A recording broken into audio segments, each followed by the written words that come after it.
Hey guys, welcome back to another episode of the Candy Valentino Show. Thanks so much for tuning in and spending this time with me today. I'm so excited that you get to listen into this conversation that I'm having with Jasmine Jonte, the founder of Creation, which is a done-for-you course creation company, but they actually do more than that, which we're going to unpack. Jasmine, thanks so much for coming in. Thanks for having me. I'm so glad we got to do this because we have not just the professional relationship, we've worked together in Founders, you've done work for me, so I just wanted to share with our audience a lot of what you do because I think it's so valuable for entrepreneurs to be able to understand that one, what you do exists. Because as somebody that came from the life that I had before, I didn't even know that someone could do a lot of the stuff that you do. But before we get into that, I want to unpack a little bit about how you got to this place in your business now, because you weren't like, I'm going to be an entrepreneur, I'm going to start a company. Tell everyone about what you did prior to starting your business. So before business, I was a teacher. I taught in the lowest performing school in the country, which was in Detroit, Michigan, at the time. And I taught kindergarten and first grade. So I taught the littles, taught the babes. And I didn't even know business was a thing. Like, your dad owned a business, right? So you always grew up knowing that it was an option. I come from blue, white-collar parents who just worked for other people. I didn't have a single relationship in my life of someone who owned a business. So when my best friend actually started to get involved in a business, she reached out to me and said, hey, do you want to start a business with me? And I was like, what does that mean? Like, I did not really understand what it meant, but she had me at, you can stay home with your dog and work from home. And I was like, sounds great. That's so funny because it sounds like she's asking you to go to brunch. Like, hey, do you want to go start a business with me? Yeah, I mean, it was like, first it was like, can you get some side money, do a side hustle, and then eventually grow it into being full-time. And I think it was part like moving away from the pain of being in the classroom, because it was a very toxic workplace that I was in. It was really hard what my kids were going through, and just like the compassion fatigue that comes with that over years.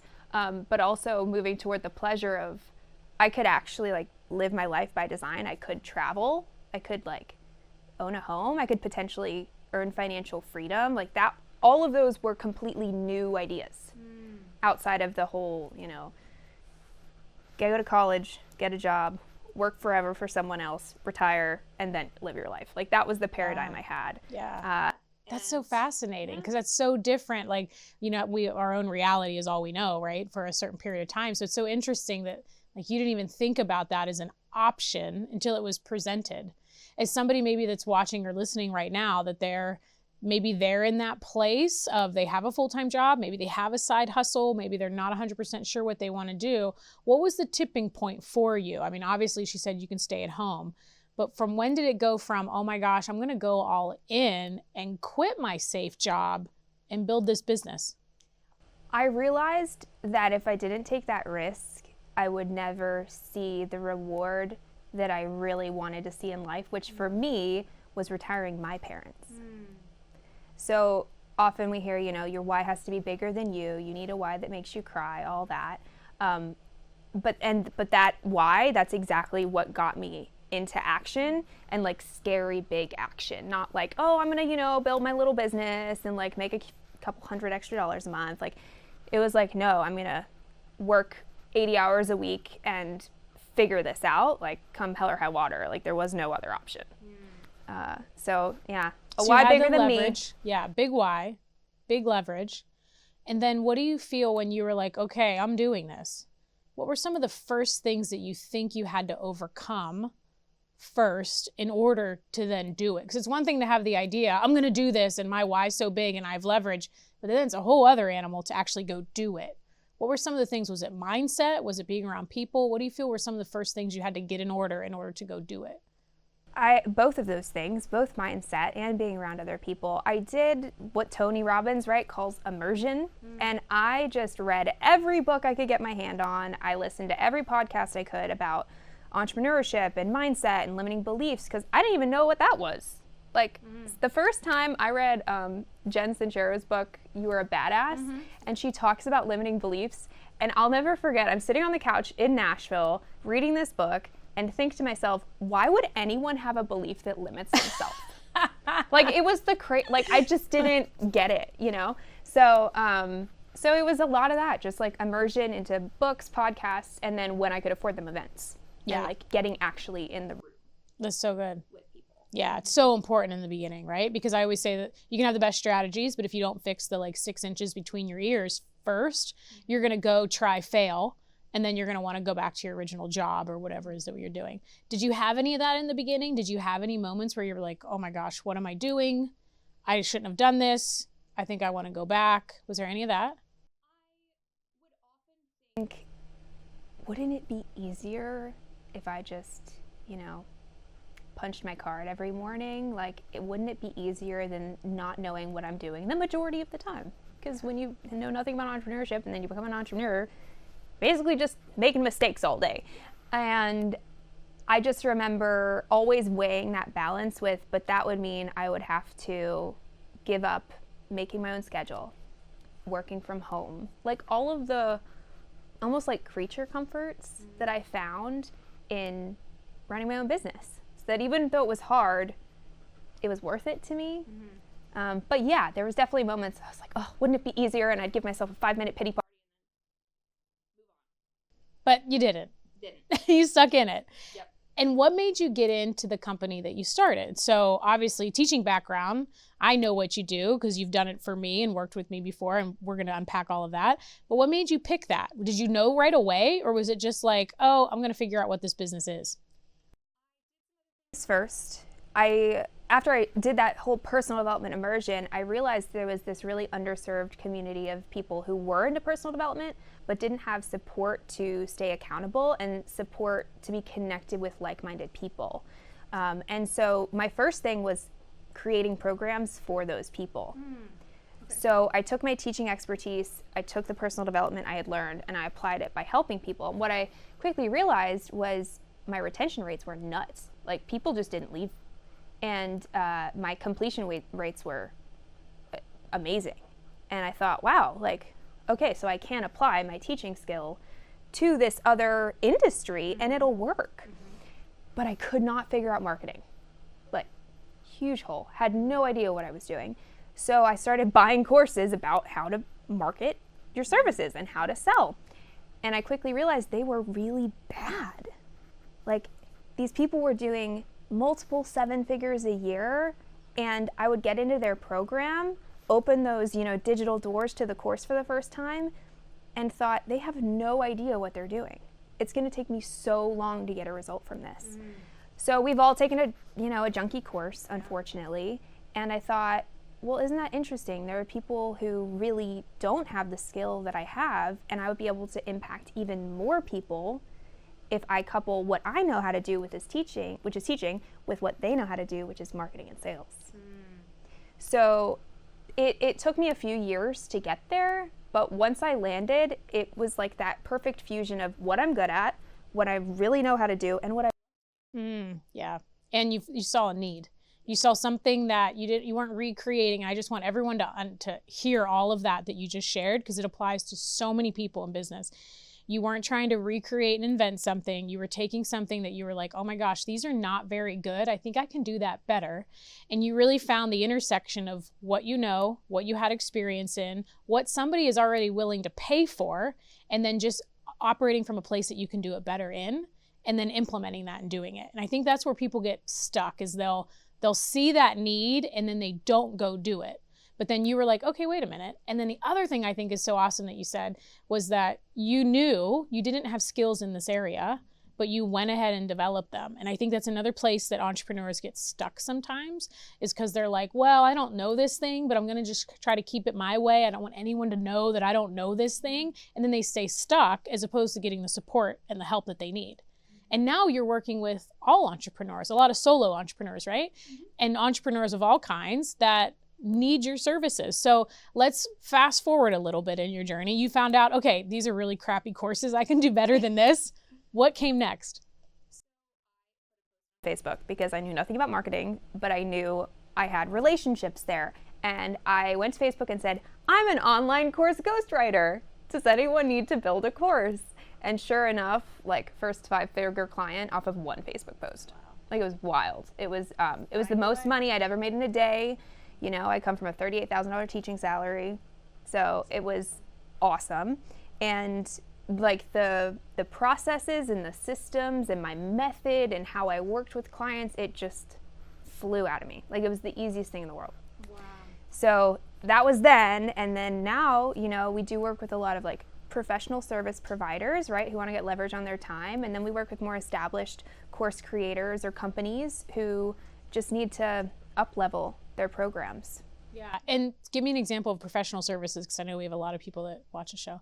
Well, we've got therapists, accountants, CFOs, lawyers, Judge Anthony, lovely Judge Anthony. That's right. Yeah, so all kinds of different services. Oh my gosh, he should be a testament on his own to what you do, because his course, obviously, and again, this is the way everybody should start, in my opinion. I agree. You might, okay, good. No, I was going to say, oh gosh, you probably disagree. Totally agree. Is as far as like, because everyone thinks, and we are definitely going to get into this, that you create this beautiful course, you throw up a post online, then all of a sudden you're going to have a 7-figure launch, or insert any online product, right? Any educational product. And so what Anthony did was created his own.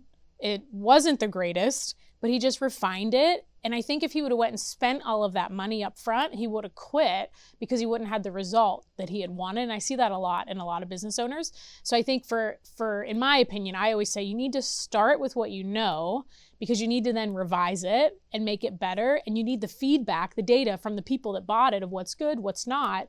If you invest everything into it, you actually don't know what you need to change and fix, right? It's almost like if you went and tried to build the $1 billion company before you built a $1 million company, you probably would take so long to get there that you might fizzle out.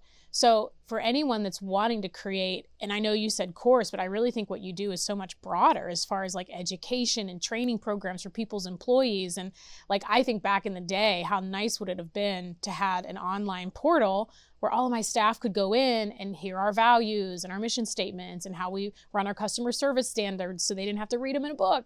But you do that too. So what are some of the other, aside from courses, what are some of the big components that you have been helping entrepreneurs create, and how that system saves them time in their business? One-on-one, and they want to leverage their time, but you need a curriculum and a training in order to do that effectively. So we do a ton of those. Live event trainings, like live event keynote presentations, or just full day events, multiple day event programming. We've done that. And then sometimes we'll do lead magnets, workbooks, accompaniments to actual books, right? So it's really any kind of learning experience, any kind of experience where you're transferring your knowledge to someone else, because teaching is a skill. So just like writing copy is a skill, sales is a skill, ops is a skill, like these are all skills, and so is teaching. And I think a lot of people make the mistake of saying, oh, I know what I know, so I can just teach it. And it's not the same thing. And even going from people who have done one-on-one services or taught one-on-one. It's not the same. When you teach one-on-one, it's like you have this whole, file of, or, you have this whole drawer of files in your brain. And you're like, okay, she needs this file. So you take it out and you give it to her and it solves her problem. But when you're teaching a group, it's like you need to know the 10 out of 100 files that everybody needs to know and what order to put them in, which is really hard for most entrepreneurs. So really the teaching skill is what we do. I actually pay you, and you're so good at it, and I'm not being paid to say any of this. I actually pay you, but because I've noticed it's one thing to do something. For me at least, it was so incredibly, my brain is just wired to do it. I actually have to stop my brain and be like, no, wait, how do I teach this? And it took me at least 2 years to even figure that out in a live format with one-to-one people, which was so valuable to me to have consulting clients along the way. Because I'm like, consulting, you're just kind of fixing problems. You're not coaching them on how to solve their own problem, but you always want to leave people better than you found them. So it's like, how can I also transfer this knowledge? And what I love is, even in my next book, you're doing all the graphics, all the worksheets, not you, your company's doing all of the things that it's like, okay, how do I take this point that I know and transfer it to meet the person where they are, which is so much harder than just one-on-one telling someone and adjusting the information. So I love how you said the file cabinet. That's so brilliant. And so the other thing too is like, anyone needs to do that for all of their employees. So even if you never want to create an education product, you are still educating and training your employees. And I think that's the one sleep zone that most people on what you offer, they don't even think and connect that like, oh my gosh, I can take all of this stuff that I need to tell every single person I hire, and I can condense it all into one place. Because you can take I don't that need to be the one to content, create it all. Like, I think it's massively valuable. And we took what she does, like, what's the tax strategy you love? Hiring your kids, and there's a couple of them.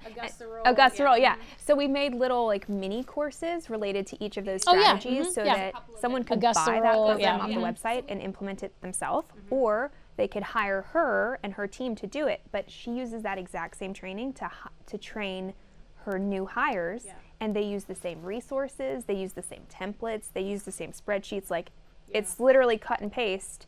So it's like this idea of multi-purpose content.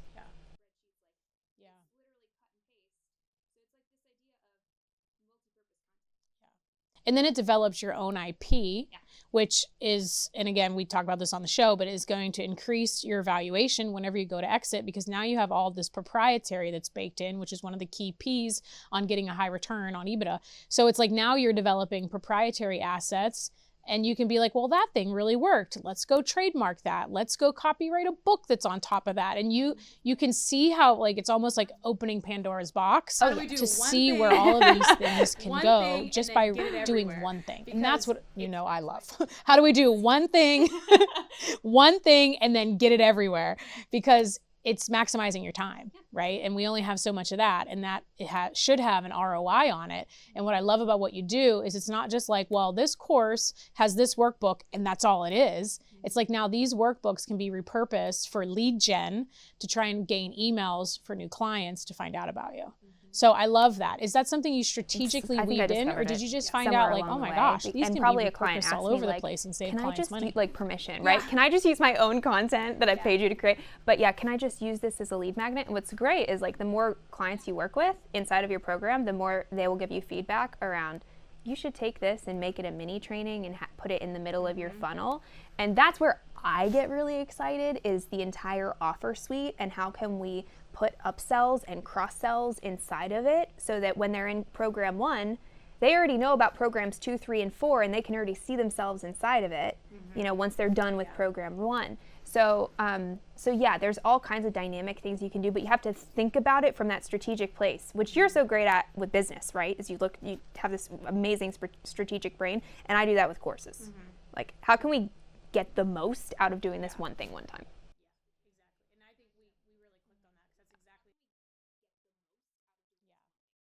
Yeah, exactly. And I think we really clicked on that, because that's exactly how I see business. Like, okay, how can we do this? But then how can this apply in a bunch of different ways so that you as the founder get to then work on the business and aren't constantly stuck in it? And let's speak to a moment for the people that are like, well, you know what? Okay, I think I want an education. I'm an attorney. I think this is really great. Like, I obviously have a lot of clients like that because they know that people need that information, upcoming attorneys, or we're just using them as an example. But let's say someone's like, okay, I think I want this education course. I see all these people talk about, you just create this thing and then you put up a Facebook post and then you make hundreds of thousands of dollars, right? What is the real world, if we can kind of like bust through the myth, how does it actually work once you have the product created? Courses do not make you passive income.